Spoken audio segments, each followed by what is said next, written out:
Hi friends, કેમ છો? આજે આપણે એકદમ સિમ્પલ સોબર શાક બનાવી લઈશું. મતલબ તમે લગભગ ક્યારે પણ આ શાક આ રીતે નહીં બનાવ્યું હોય એ મારી ગેરંટી છે. તો આજે આપણે ગલકા મતલબ ગુજરાતી ભાષામાં આને ગલકા કહે છે એનું આપણે શાક બનાવી લઈશું ને એ પણ ભરીને. તો એક વાટકી બેસન લીધો છે અને એને બરાબર શેકી લેવાનો છે. ત્યાર પછી આ અડધી વાટકી આપણે સિંગદાણા લીધેલા છે અને એને પણ આપણે શેકી લઈશું. અધકચરો શેકીને ભૂકો કરી દઈશું. ત્યારબાદ આ બધા ઘરના જ મરી મસાલા આની અંદર ટેસ્ટ અકોર્ડિંગ મિક્સ કરી દઈશું. અને અહીંયા 1 ચમચો તેલ એડ કર્યું છે.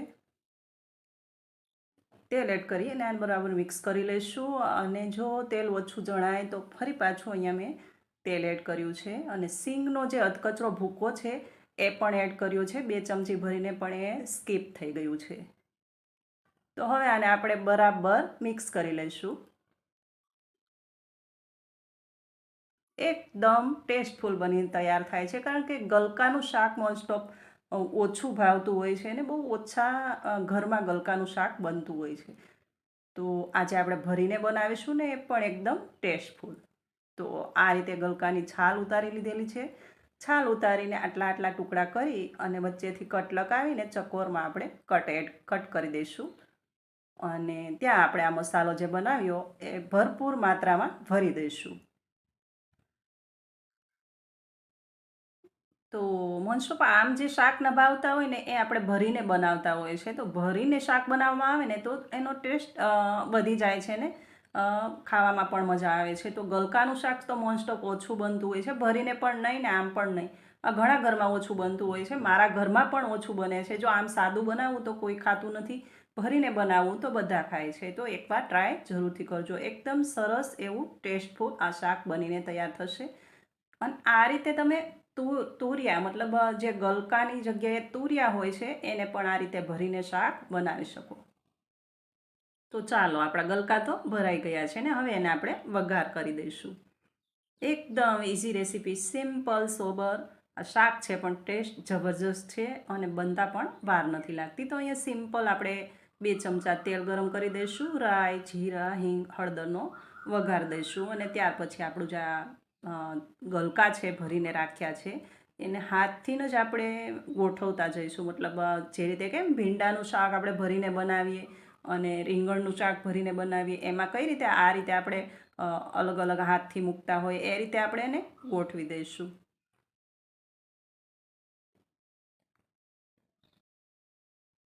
તો છે ને એકદમ સહેલી રીત.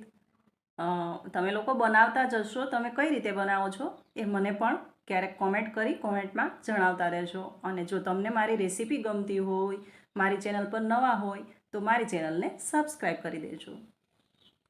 હવે આ રીતે આપણા બધા જ ગલકા જે આપણે ભર્યા હતા એને આની અંદર ગોઠવી દઈશું. જો બની શકે ને તો આ રીતનું કોઈ વાસણ લેવું જેથી કરીને તમારા ગલકા છે ને ઇવનલી ગોઠવાય છે. મતલબ ઉપર નીચે ન ગોઠવવા પડે. અને જે તળિયું થોડું મોટું હોય તો આ રીતે બધા જ ગલકા ગોઠવાઈ શકે. તો બની શકે તો આ રીતનું કોઈ વાસણ લેવું. અને જોઈ શકો છો આને છે ને એકદમ ઘૂમેડવાના નથી, આ રીતે હળવા હાથે ચમચા વડે પલટાવવાના છે. મતલબ જે સાઈડ નીચે છે એને થોડી વાર રહી અને આપણે ઉપર કરી દઈશું. આ રીતે બધા જ ગલકાને હળવા હાથે હું પલટાઈ રહી છું. મેથડ એકદમ સિમ્પલ છે અને ફટાફટ બનીને તૈયાર થઈ જાય છે. તો એકવાર ચોક્કસ ટ્રાય કરજો, કારણ કે તમે આમ તો બનાવતા જ હશો પણ જો આ રીતે ન બનાવ્યું હોય ને તો એકવાર બનાવી જોજો. એકદમ ટેસ્ટફુલ. અને હા, આમાં થોડી ખટાશ ઉમેરવા માંગતા હોય તો જે મસાલો બનાવ્યો એમાં થોડા લીંબુના ડ્રોપ્સ અને થોડી એવી ખાંડ એડ કરી દેવી. જો ચટપટું એવું શાક બનીને તૈયાર થશે. અને આમાં છે ને મેં લાલ મરચું સૂકું એડ કર્યું છે. એની જગ્યાએ તમે જો લસણવાળી પેસ્ટ હોય છે ને એ પણ એડ કરી શકો. એનાથી એકદમ જબરજસ્ત ટેસ્ટ આવે છે. એ તો તમને જે ભાવે એડ કરવું. ત્યાર પછી આ રીતની આપણે એક થાળી ઉપરથી લગાવી દઈશું અને 1 ગ્લાસ પાણી ભરીને થાળીની અંદર એડ કરી દઈશું. હવે આ પાણીના વરાળથી જ આપણે આ શાકને ચેડવાનું છે. જો કે ચડતા તો વાર નથી લાગતી. હવે થોડી થોડી વારે છે ને આ થાળીને ખોલી દેવાની છે અને ખોલીને પાછું જે આપણે પહેલાં કેમ ઉપર નીચે કર્યું હતું એ જ રીતે આ શાકને પાછા આ ગલકાને સાઈડ ફેરવી દેવાની છે. મતલબ ઉપર જે નીચેની સાઈડ છે એને હળવા હાથે પલટાવીને ઉપર કરી દઈશું ને જે ઉપરની સાઈડ છે એને હળવા હાથે પલટાવીને નીચે જવા દઈશું ને પાછી આ થાળીને આપણે ઢાંકી દઈશું. થોડી વારે 2 થી 3 વાર આ પ્રોસેસ કરશો એટલે તમારું શાક બનીને તૈયાર થઈ જશે. આને બનતા તો બિલકુલ વાર નથી લાગતી, એકદમ ફટાફટ બની જાય છે. જો સાદું બનાવતા હોય તો પણ તમને ખબર છે કે ગલકા છે એકદમ જ તરત ચડી જતા હોય છે. તુરિયા છે, ગલકા છે, ફટાફટ ચડી જતા હોય છે.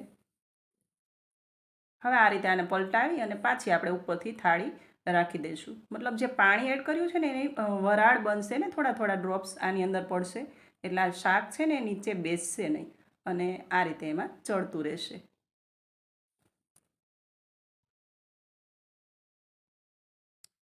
તો એવા તો ઘણા શાક છે કે આપણે ભરીને બનાવતા હોય અને ઘણા શાક એવા પણ છે કે જે કુકરમાં બનતા હોય. મતલબ ભરીને બનાવીએ તો બી આપણે કુકરમાં બનાવતા હોય. રીંગણનું બાટેટાનું શાક છે એ પણ આપણે કુકરની અંદર મૂકતા હોય છે. અને આ છે ગલકાનું. તો કદાચ તમે પહેલી વાર જોતા હશો, જો રેસીપી ગમે ને તો શેર કરી દેજો અને ચેનલને સબસ્ક્રાઈબ કરી દેજો. તો મને થયું કે ગલકાનું શાક આ રીતે તમારી સાથે શેર કરું. હું તો બનાવું જ છું, કારણ કે જો કટકા કરીને જે કટિંગ કરીને જે શાક બનાવો છો ને એને કરતાં એકદમ ડબલ ટેસ્ટ આવે છે. એ રીતે એકવાર ટ્રાય આ રીતે જરૂરથી કરજો. પાછી આ રીતે થાળી ઢાંકી દેવાની, પાછી 2 મિનિટ પાછી ખોલી અને આ રીતે આપણે પલટાવી દેવાનું. તો એકદમ સરસ એવું આ ટેસ્ટફુલ બનીને તૈયાર થાય છે. ને આમાં જે મસાલો બનાવ્યો એમાં તમારી રીતે તમે કોઈ અલગ મસાલો બનાવવા માંગતા હોય તો એ મસાલો ઉમેરી અને આ શાકને 100 ગણો સ્વાદ વધારી શકો. હું તો સિમ્પલ બનાવી રહી છું, પણ તમને જો અલગ કોઈ ટેસ્ટ જોતો હોય તો એ પણ મસાલો આની અંદર ઉમેરી શકો. જોઈ શકો છો આપણું આ શાક છે તો ગલકાનું પણ એકદમ ટેસ્ટફુલ બનીને તૈયાર છે. તો તૈયાર છે આપણું આ ગલકાનું શાક.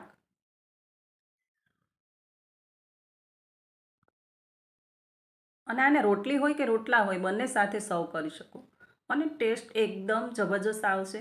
તો એકવાર જરૂરથી ટ્રાય કરજો. ફરી પાછા મળીશું આપણે એક નવી રેસીપી સાથે. ત્યાં સુધી આવજો. Thank you for watching.